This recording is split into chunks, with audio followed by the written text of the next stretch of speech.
Hey, what's good, folks? Hope you're all doing good during this pandemic. It's the best of times, it's the worst of times, you know what I'm saying? So I'm coming to you today because I want to talk to you about Joe Biden and why you should not vote for him. Because fuck the Democrats, you hear me? So basically, I do not understand why Bernie Sanders dropped out of the race so early, right? So there's a number of reasons why he should have stayed in. First of all, is I feel like there was still a chance for him to win the Democratic primary nomination. He was 300 delegates behind, but Joe Biden still had to get something like 700 delegates. And so I feel like he had a fighting chance, but he did not take it. So that's the first reason why I feel like Bernie Sanders should have stayed in the campaign. Second reason Bernie Sanders should have stayed in the Democratic primary election campaign is because it would have provided him a platform upon which to talk about all of these crucial leftist politics that he was bringing to the table that other Democrats have never done before. On the left, you often hear about people running for political office. And the reason that folks who are on the hard left run for political office isn't necessarily because they think they'll win, or that if they win, they think it can actually lead to social change that's lasting and impactful. But instead, folks will run for political office in order to have a platform upon which to talk about radical left politics. The platform to talk about the politics is just as much of an asset, if not more of an asset, than actually winning the political office. People on the left understand that the system is not there to create social change, but rather the system is there to maintain the capitalist racist status quo. And of course, we understand that winning a political seat in a system that's there to maintain the status quo is not a legitimate and cogent way to go about bringing lasting and impactful social change in society. And so this is one of the reasons that I'm upset that Bernie pulled out of the campaign this early, having a few months left of basically a political platform that he has, decided to just give up, which I think is a huge mistake. There was a lot of room for him to have a platform upon which to talk about his politics, and now he doesn't have that platform anymore. So that's a couple of reasons why I think it was a mistake for Bernie Sanders to drop out of the campaign so early. And of course, the fact that he turned around and endorsed Joe Biden as the person he thinks people should vote for is a huge mistake, in my opinion. Y'all let me know in the comments if you disagree with me. I'd like to hear your opinion on it, for sure. I think it's a huge mistake for anybody to vote for Joe Biden at this point. And I'll break it down for you why I think that. The first reason is the Overton Window. The second reason is that the Democrats are the graveyard of social movements. The third reason is that Joe Biden is a racist rapist. Why should you vote for one?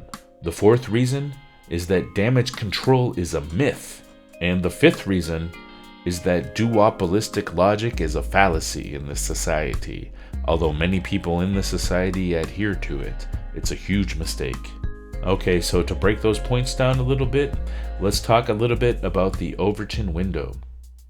So in this duopolistic electoral system we have in the United States, there are only two parties that you can vote for. Both of these parties are parties of the capitalist class, right? They will defend capitalism no matter what. And in fact, neither of these parties, not Republicans or Democrats, actually have a political platform upon which they operate.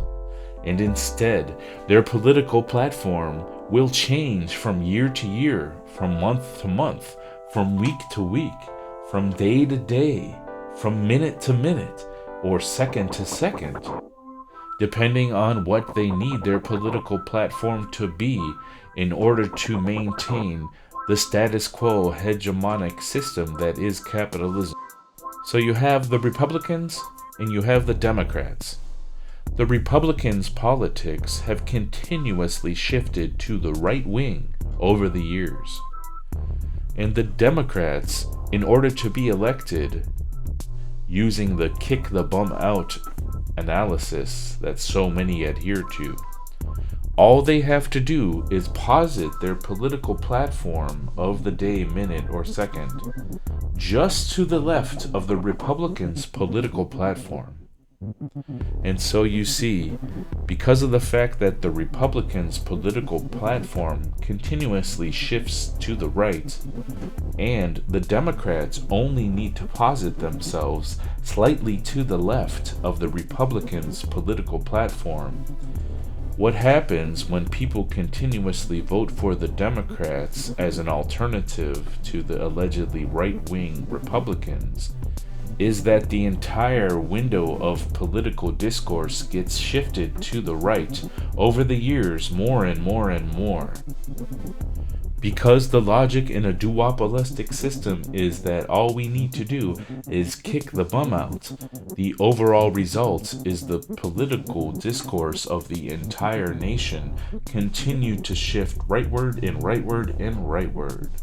And so, in a way, the logic of the duopolistic system and the logic of folks who continuously vote to simply kick the bum out for damage control is that our politics shift to the right more and more and more every year, and thus why we have a rise in fascistic activity in the United States, right?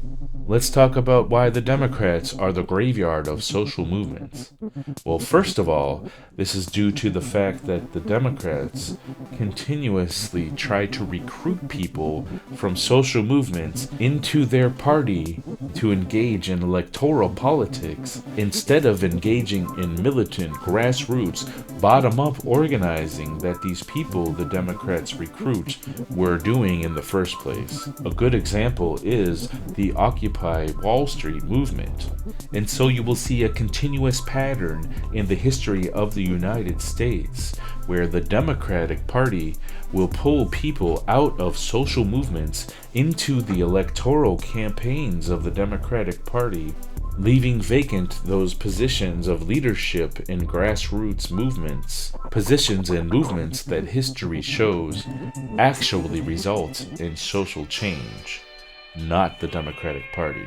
Another reason that the Democrats are the graveyard of social movements you see playing out today after Bernie Sanders dropped out of the Democratic primary election. You see people on the left emphasizing the importance of spending time inside the Democratic Party in order to pull the political platform of Joe Biden and the Democratic Party in general to the left. What this ends up doing is pulls people away from social movements that are historically responsible for creating the social change that we'd like to see. It pulls them away from those movements and pulls them into the Democratic Party, where they emphasize the importance of changing the platform of the Democratic Party and pulling it to the left.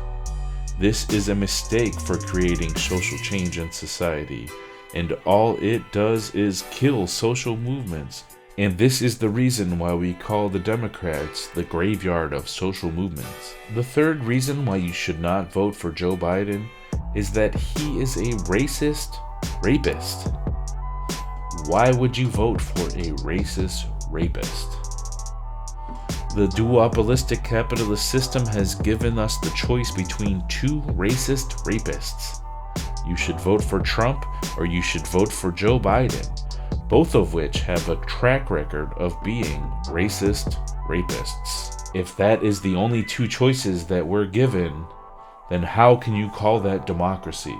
Joe Biden has been accused of sexual assault on multiple accounts, and so has President Trump. Joe Biden has a track record of passing extremely racist legislation in the Senate, having authored the Joe Biden crime bill of 1992 and having coined the term super predator to describe young black youth, while simultaneously leading the charge and talking shit about Anita Hill, who survived sexual harassment from Clarence Thomas, who Joe Biden personally voted for Supreme Court Justice himself. The fourth reason why you should not vote for Joe Biden is that damage control is a myth. Often you will hear from the left and from the center that we must vote for the Democratic candidate even if we don't like him because it is damage control. And what folks are referring to when they talk about damage control is that we will prevent untold deaths by racist people that are empowered if Trump in this instance were to win, and that we will prevent so much evil that would ensue if Trump would be elected. But of course there is a fallacy here, right? Because of what I described earlier, the Overton window shifting to the right more and more every time we vote for a Democrat. This throws a wrench in the logic of damage control. For if we vote for the Democrats, and the result is that the political discourse of the entire country gets shifted to the right, then how can it be damage control if we vote for the Democrat, when in fact what it does when we vote for the Democrat is create an opening for the Republicans to shift their politics to the right more and more every year. And so, with this analysis, we can indeed see that it is the logic of damage control that has enabled a candidate like Trump to be a viable candidate in the eyes of the American electorate in the first place. So please, do not fall for the logic of damage control when in fact what you do when you kick the bum out and vote for the Democrat who's just to the left of the Republican every time is shift the politics of the country to the right and enable more and more racism and fascism over the years.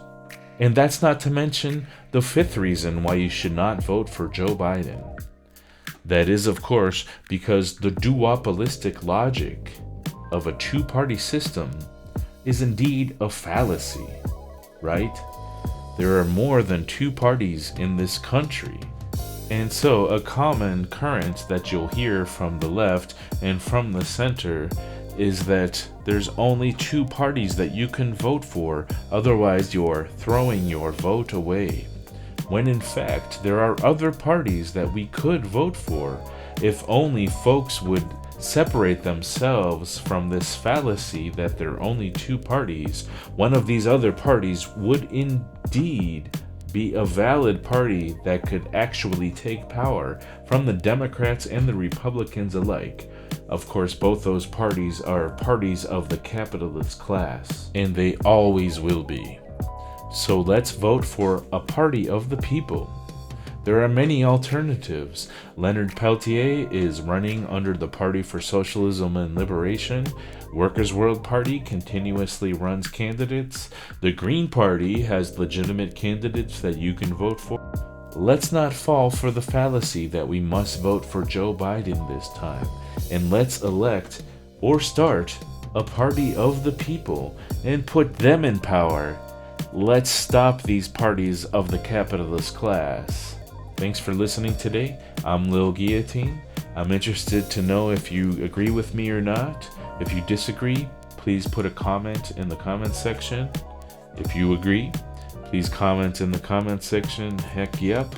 Make sure to subscribe and give this video a like.